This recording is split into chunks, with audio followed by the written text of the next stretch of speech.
À cette escale de jeunes, une femme volontaire, un métier de résistance, une enfance au doux miel de l'amour, un livre, une ténacité à toute épreuve, et pourtant ces mots, il y a quelques jours, en septembre, va dire à ceux qui m'aiment de resserrer les rangs. Je sens que je perds pied et je ne sais pas nager. Bonjour Gisèle Geller.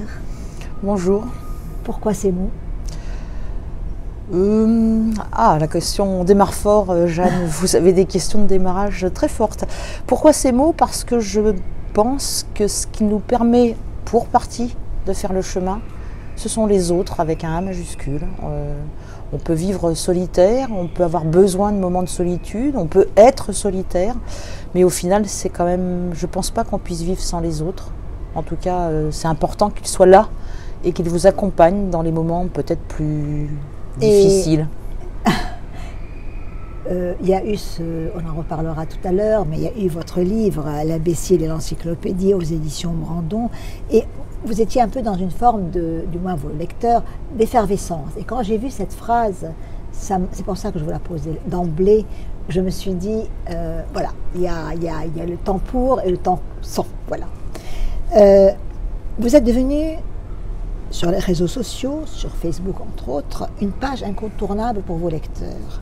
Je les vois, ils sont d'une fidélité extraordinaire et en même temps, vous les avez fidélisés, vous répondez à chacun. Ça veut dire qu'ils ont une identité. Est-ce cela le miracle des réseaux sociaux, que ces rencontres? Et en même temps, comment vous répondez comme ça pour chacun? Parce que c'est formidable. Alors, je ne sais pas si c'est un miracle, mais en tout cas, j'ai eu beaucoup de chance d'avoir comme ça des personnes qui sont venues et qui peu à peu ont constitué une sorte de communauté. J'aime bien parler d'une communauté Facebook, dans un monde qui pour partie est virtuel, mais aussi non virtuel, puisqu'il y a des amis que j'ai rencontrés sur Facebook qui sont devenus bien vivants dans la vie réelle. Alors Facebook, un monde parallèle, très certainement, quelque chose qui peut faire illusion ou pas. Et sur votre question de me demander comment j'ai pu fidéliser, c'est vrai que j'ai des amis qui sont fidèles sur Facebook. Oui. Je crois que c'est Facebook ou pas Facebook, ça s'appelle le respect des autres. Et respecter l'autre, c'est faire en sorte de lui répondre et d'être présent quand il est là à côté de vous. Donc c'est une forme de politesse et puis de plaisir aussi, parce que se créer des choses où on a une forme de partage d'une intimité. En tout cas, ils vous le rendent aussi, parce que je vois, on attend le matin, paf, tout le monde est là dès que vous mettez quelque chose, et ça fait plaisir. Oui, c'est quelque chose que je mesure parce que on me l'écrit. Oui. C'est-à-dire, ou on me l'écrit en commentaire, on me l'écrit en message personnel, mais je me rends compte que certains amis me disent « j'ai besoin de te lire le matin et le soir ». Je reviendrai d'ailleurs sur vos phrases et sur quelques photos que j'ai vues. L'enfance, nous l'apprenons au travers de prénoms, de photos d'eau douces et simples, comme ce qui est l'environnement d'une petite fille aimée. Vous avez été aimée dans votre enfance. Oui, sans l'ombre d'une hésitation, oui, bien sûr. Et c'est important, n'est-ce pas, c'est un matelas pour en plus de par mon métier, je peux d'autant plus l'affirmer. Vous êtes directrice territoriale. Voilà, dans un service de protection de l'enfance. Oui. Mais le fait d'être aimé, enfant, ça change tout. Alors on peut être aimé avec des parents déficients, on peut être aimé avec des parents non déficients, mais être aimé permet d'avoir une aisance et une facilité de vie à l'âge adulte bien plus importante que quelqu'un qui n'aura pas été aimé. Pour autant, la personne qui n'aura pas été aimée, elle peut trouver des pères et des mères ou des tiers, parce que père-mère, bon peut-être, des tiers de substitution qui viennent remplacer largement les parents défaillants ou les géniteurs défaillants. Parce que, bien sûr. Voilà. La Corrèze, vous êtes de la région parisienne, mais la Corrèze, la maison, la vie qui coule. Alors la Corrèze, racontez-moi la Corrèze, pourquoi la Corrèze? Il y a une maison déjà là. Il y a une maison qui se trouve à Messac, donc à côté de Collonges-la-Rouge, qui est une maison familiale côté paternel. Et il y avait une ferme du côté de ma maman, puisque ma mère était corrézienne à 300%. Depuis des siècles et des siècles, la famille Toussaint est une famille corrézienne. Et j'ai passé toutes mes vacances d'enfance dans la ferme avec mes grands-parents, Julia et Pierre, qui étaient agriculteurs, paysans, parce que je trouve que paysan c'est un joli mot, c'est un mot qui parle du pays, et ils étaient, comme aurait dit Colette pour la plagier, ils étaient de ce pays-là. Voilà, et j'ai des souvenirs évidemment de vacances, de courses, de chasse au trésor, de foin, de vélo, de champignons, de voilà. C'est une vraie enfance. Oui, oui, c'est une force. C'était bien. Les métiers du social, parce que vous êtes, je crois, directrice territoriale, sont très méconnus et en même temps, ils sont très médiatisés. Donc il y a comme une forme on médiatise les catastrophes ou autres, et on ne parle pas du métier, parce que c'est un métier quand même longue haleine et en même temps, c'est un métier de l'ombre. Qu'est-ce que c'est que d'être directrice territoriale? Alors, directrice territoriale, c'est un grade dans l'administration. Oui. Je travaille et je concours à un service de protection de l'enfance, un service d'aide sociale à l'enfance, et je profite de la tribune que vous m'offrez pour dire que bien sûr, il y a des choses qui sont inadmissibles, inentendables, oui. À bannir de tout travail auprès d'enfants qui nous sont confiés. Les enfants ne sont pas placés. J'aime beaucoup la phrase d'Albert Camus qui dit « Mal nommer les choses, c'est concourir au malheur du monde ». Et on parle des enfants placés. Vous ne m'entendrez jamais, Jeanne, nulle part dire que des enfants sont placés. Pas plus qu'une personne âgée est placée dans une maison de retraite. Elle est confiée. Oui. Un enfant nous est confié dans les services de protection de l'enfance pour être protégé et accompagné. Et donc mon travail, c'est de concourir à faire en sorte que ces enfants qui sont accueillis puissent bénéficier des meilleures conditions d'accueil et être accompagnés au mieux de ce que nous pouvons offrir, tout en sachant que les métiers du social sont des métiers qui sont peu valorisés, oui, qu'ils sont mal rémunérés, alors que quand il y a des drames. Absolument, alors qu'un éducateur spécialisé, tout à fait, un éducateur spécialisé a 3 années d'études après le bac, la rémunération n'est pas à la hauteur.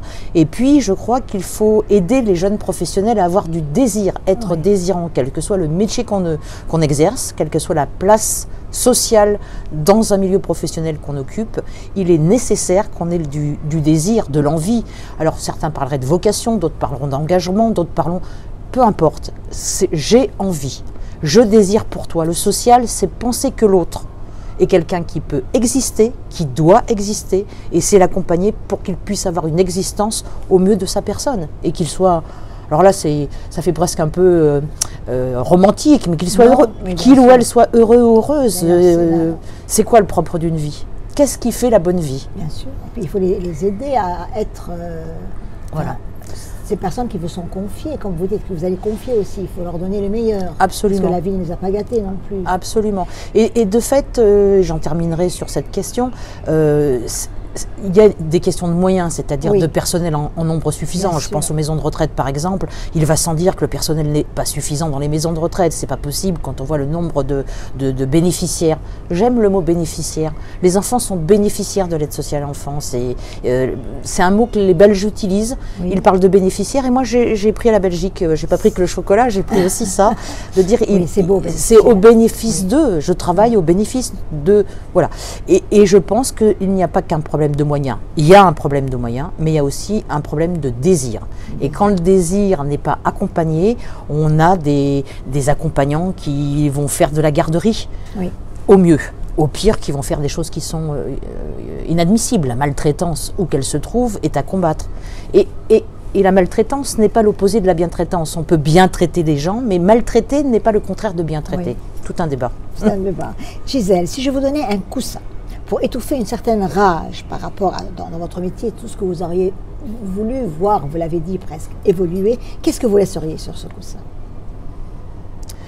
Ce que je laisserais, ce que je considère, ça fait 38 ans que je travaille dans un service de protection de l'enfance, je laisserai sur le coussin ce qui, pour moi, ont été des échecs dans les accompagnements que j'ai pu faire. Bon, il n'y en a pas en 38 ans énormément, mais il y en a au moins 2. Et où je me dis, peut-être que si j'avais été autrement, si je m'étais positionnée autrement, le cours de l'existence de cet enfant ou de ce jeune adulte aurait pu être différent. J'ai loupé quelque chose. Et je mettrais volontiers sur ce coussin la rage de me dire j'ai failli, j'ai pas su, j'ai pas pu, j'ai pas su, j'ai pas vu, voilà. Et ça fait partie des rages, que je mettrais volontiers sur votre coussin, Jeanne. Et la baguette magique, si je vous la donne à la place du coussin, vous ferez quoi avec? La baguette magique, je ferai en sorte que d'abord qu'il n'y ait quasiment plus d'enfants confiés dans les services de protection de l'enfance. Oui. Et la baguette magique, je ferai en sorte que les élus de quelque bord qu'ils soient continuent à penser que prévenir est beaucoup mieux que guérir, même si la guérison parfois est bonne, Oui. est une réussite, mais miser sur la prévention au maximum. Alors, Gisèle, depuis bien sûr, il y a votre travail toute la semaine, souvent, pas toujours bien sûr, la Corrèze, la maison, en fin de semaine. Et j'aime bien ce lien avec la maison par rapport à tout ce que vous avez dit tout à l'heure. Parce qu'il y a quelque chose quand même qui se reflète dans votre métier, dans votre alerte par rapport à certaines choses. Alors, comment une maison devient origine? Parce qu'au fond, vous êtes un peu de Corrèze, mais pas vraiment. La maison, je parle de la maison, pas seulement du... Comment une maison devient origine?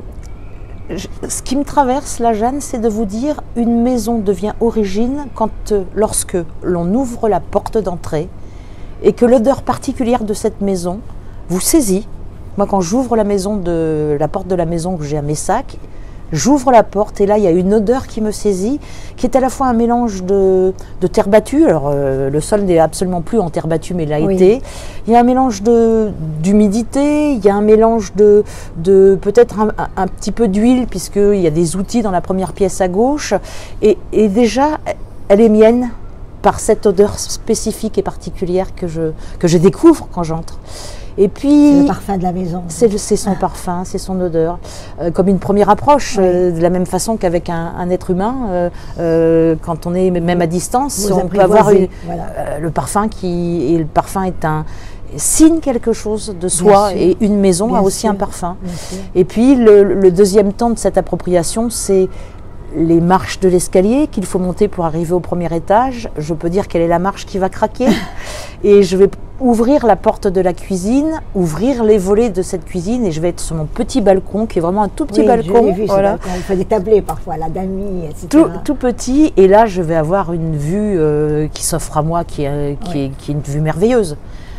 Le soir, là je sais que je pars donc en Corrèze tout à l'heure, je vais arriver, il fera nuit, je vais ouvrir mes volets, il fera froid, je vais ouvrir mes volets et je vais guetter peut-être le chant d'une grenouille, je vais guetter l'aboiement d'un chien au loin, l'odeur de... Vous êtes attendu par tout ça, par l'odeur, oui, par je le crois. L'aboiement d'un chien. Absolument.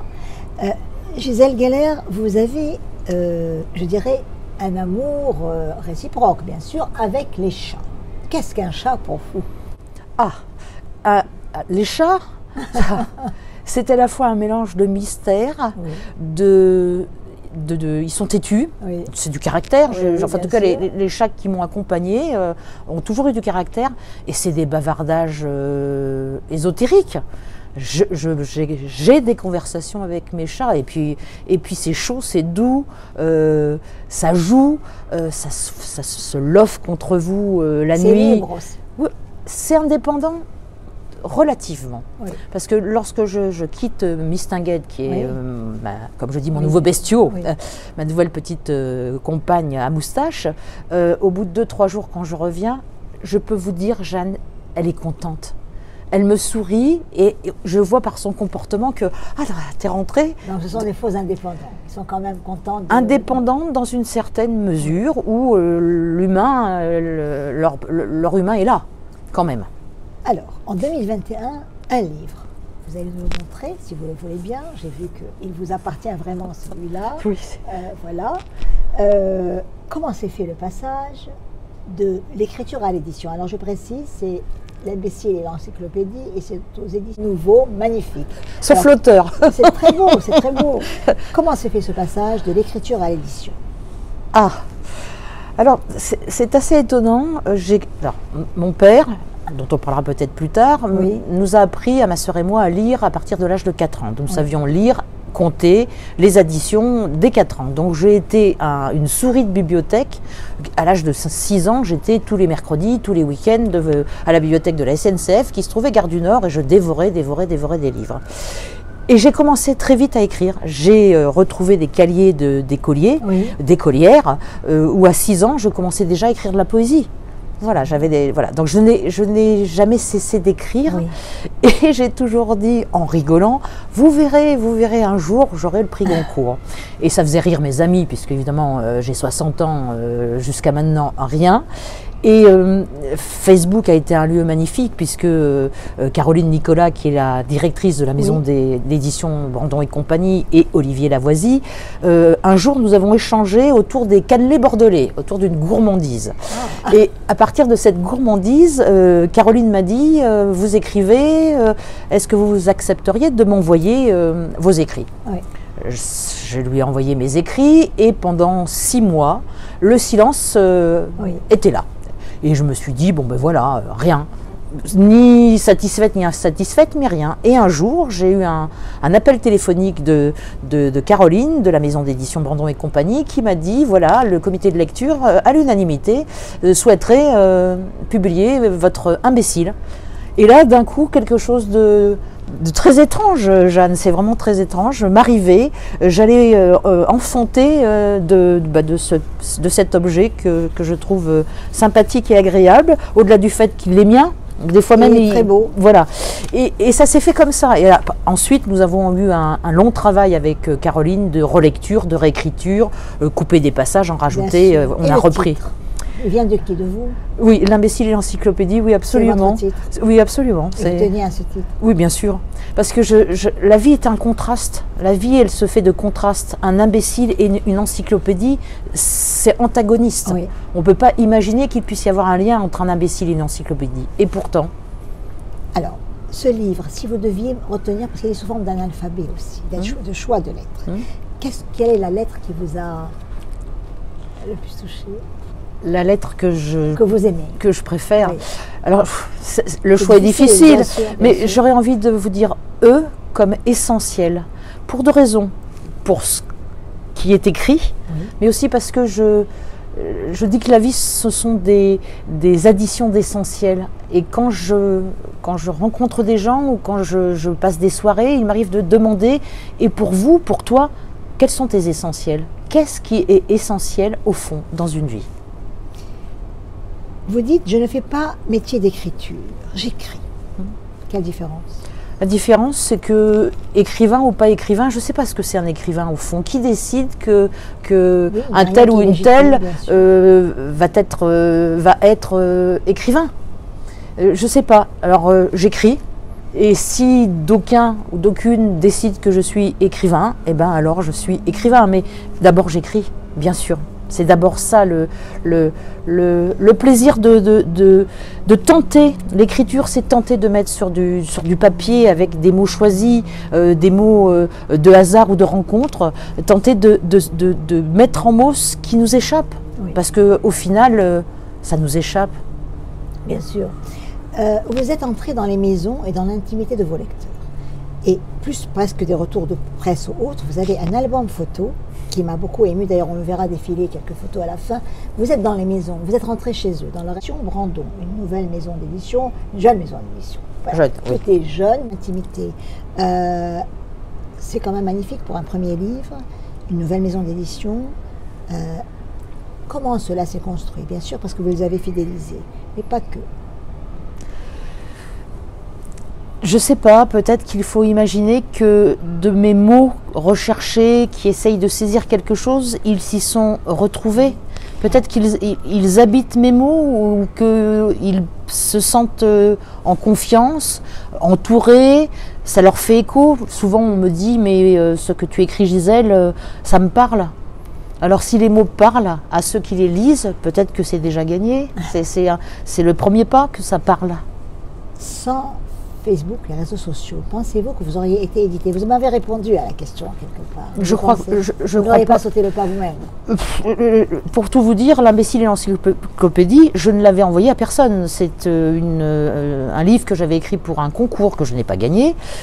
Et après, je l'avais mis dans un tiroir. Je ne l'ai même pas adressé à une maison d'édition. De la même façon, j'écris des nouvelles, j'écris de la poésie. Je n'ai jamais envoyé quoi que ce soit quasiment à personne. J'ai dû envoyer mon recueil de nouvelles à 2 maisons d'édition qui les ont refusées. Et ça en est resté là. Alors, je vais vous poser une question, mais à laquelle vous avez déjà répondu au début. Vous écrivez « On ne fait rien sans cœur ». on ne fait rien sans cœur, c'est une intime conviction. Ah bah oui. Ce que vous me disiez avec le désir tout à l'heure. Oui, bien sûr, oui. Bien sûr qu'on ne fait rien sans cœur, ou ce qu'on fait sans cœur, c'est besogneux, c'est une obligation. Moi, je ne peux pas imaginer. C'est dans la ferveur.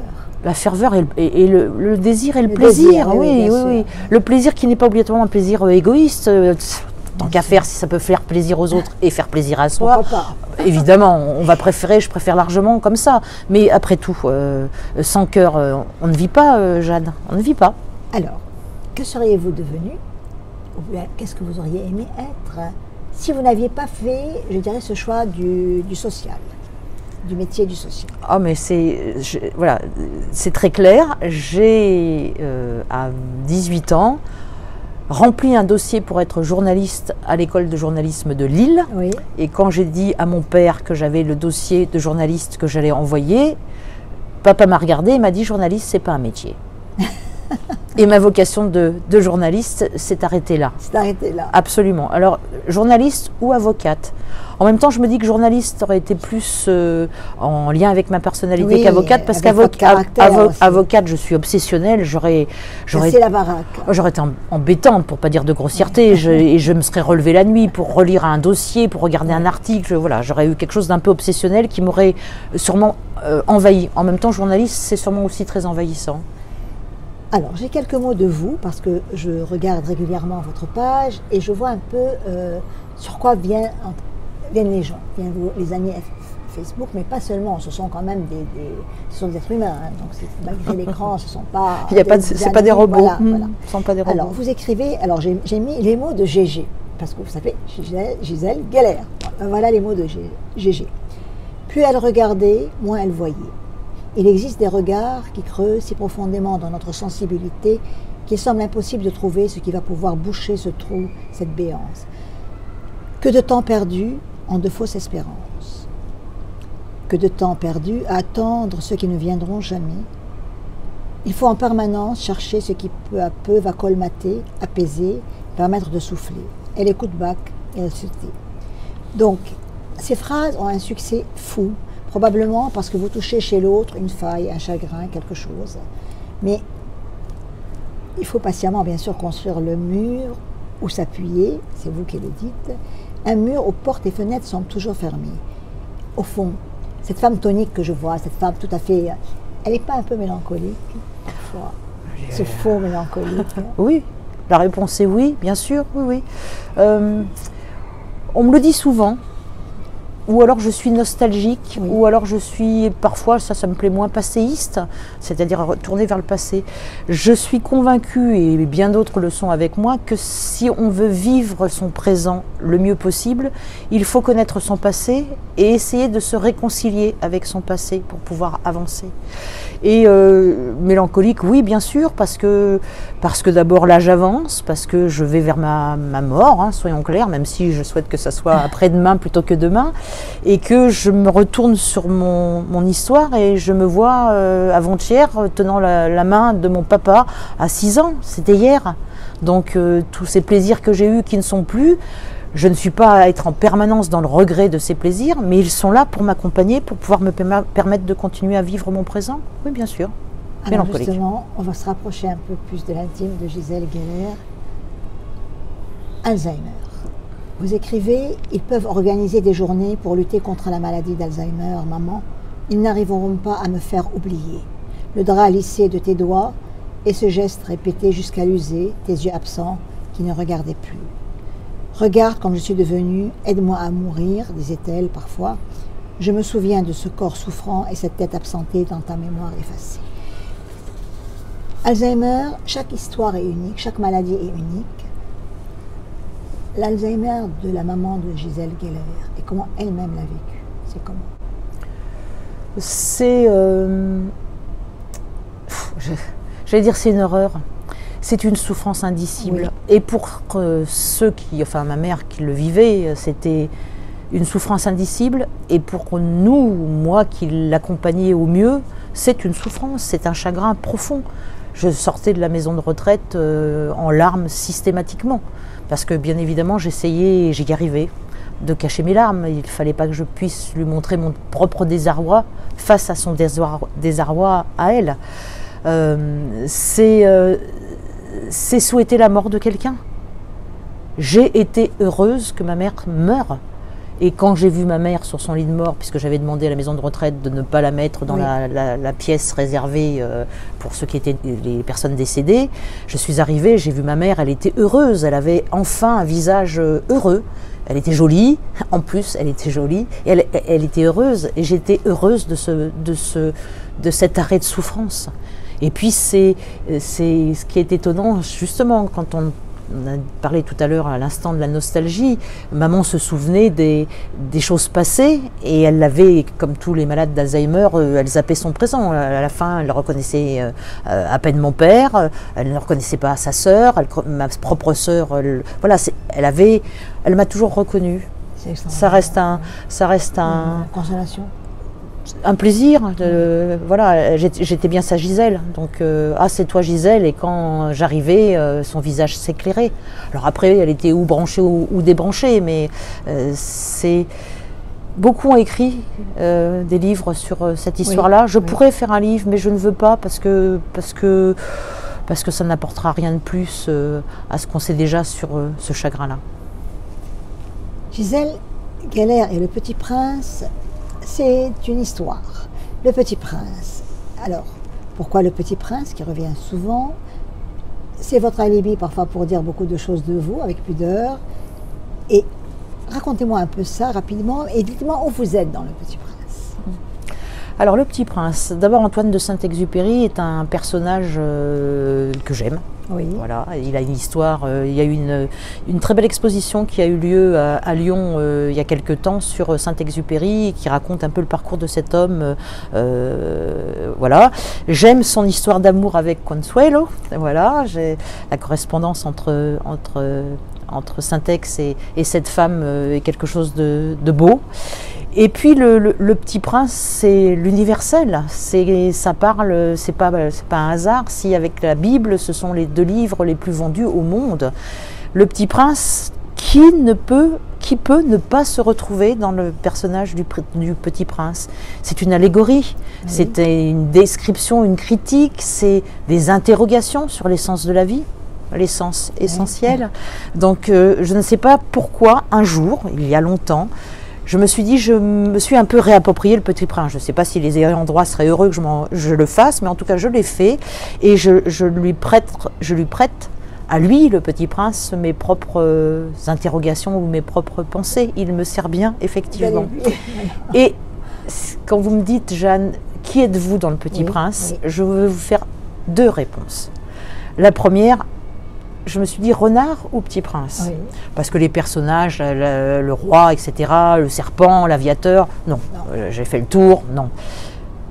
J'ai bien réfléchi, je crois que je suis un peu le Petit Prince, mais, et je vous laisserai le soin à vous et à nos auditeurs, auditrices, d'aller voir, il y a la rose, non pas la rose, la fleur à 3 pétales. C'est un tout petit passage du Petit Prince. Oui. Eh bien, j'aurais envie de vous dire, Jeanne, je suis aussi la fleur aux 3 pétales. C'est joli, c'est très beau.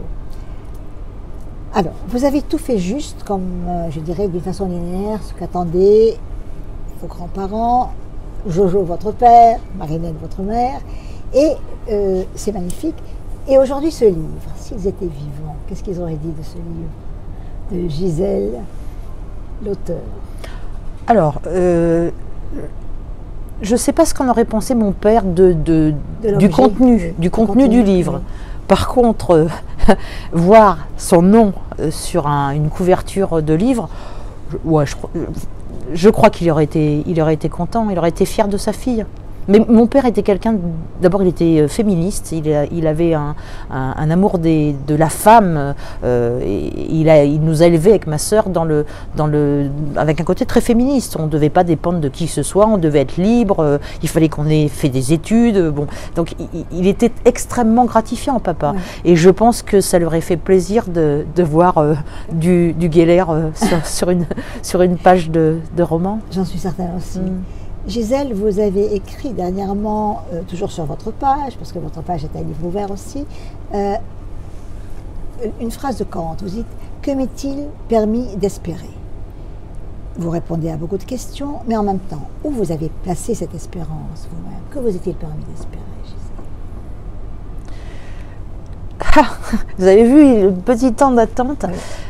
J'aimerais, Jeanne, que si j'ai le temps de m'apercevoir que je vais mourir, oui, pouvoir me dire, comme l'aurait dit Jean d'Ormesson, j'entends d'Ormesson quasiment dans mes oreilles, c'était bien. C'était bien. Voilà. Et c'est bien. Oui, oui, alors évidemment, avec des moments, la vie n'est pas un long fleuve tranquille, mais après tout, j'ai 2 bras, 2 jambes, j'ai des conditions de vie qui sont bien plus agréables que des millions et des milliards de gens. C'est bien. Et puis vous savez, Jeanne, une coupette de champagne, un délicieux repas en bonne compagnie, et la vie prend tout de suite des couleurs agréables. Bien sûr. Alors. Gourmande de la vie. Oui. Très bien, très bien. Pour la fin, dans ces escales de Jeanne, il est d'usage que je demande à mon invité une chanson, un petit poème, une petite histoire qui l'a marqué. Qu'est-ce que je peux vous demander? Qu'est-ce que vous ferez pour nous, ceux qui vont vous écouter? Je crois que je vous lirai un passage de Colette. Allons-y. Mais je ne l'ai pas emmené. Vous donc, le connaissez par cœur? Non, même pas. À peu près. Non, je ne veux pas déformer le voilà, mais ça serait plutôt ça. Alors après, quelque chose comme une chanson, Je reviens te chercher. Ah, d'Aznavour. Absolument. Oui. Je reviens te chercher. Ah non, c'est Beko, non? Aznavour l'a chanté, beaucoup l'ont chanté. Oui, oui. Je reviens te chercher. Et voilà. C'est déjà une promesse en soi. Voilà. Je reviens te chercher. Et je peux vous lire eux comme essentiel. Alors, lisez-moi eux comme essentiel. Si vous voulez, Jeanne. Avec grand plaisir. Eux comme essentiel. Écrire est essentiel. Une énigme d'envergure, un enjeu. Une envie ébahie et étonnée d'être en dehors, encore, des emballements enivrants. Être espiègle et émancipé. Étonné d'élaborer des écrits érotiques, épicés et érudits, en escarpins, en émoustillant des émules épanouis, en extase. Écrits étoffés d'enluminures et d'estampes, d'esquisses et d'effeuillages édifiants, en essayant d'ébobir des éditeurs élitistes et exigeants. Espérer empocher l'examen, épreuve d'endurance et d'envergure effrayante. Être envahi d'espoir, écouter, émerveiller, d'évasifs éloges et escompter, émouvoir l'examinateur endurci. C'est pas mal. Elle est étrangement enjouée et épuisée. Entre deux, elle écrit encore des élégies. Bah, écoutez, merci beaucoup, un grand merci. Merci, Jeanne. C'est un très beau passage. Vous semblez déterminée et forte, mais je ne sais pourquoi me reviennent les mots de Pasolini à la Calas. Bon, bien sûr, vous ne chantez pas, vous n'êtes pas chanteuse lyrique. Il lui disait, Maria, tu prends des chaloupes pour affronter des tempêtes. Et j'ai l'impression que vous êtes aussi quelqu'un qui prendra une chaloupe pour affronter toutes les tempêtes.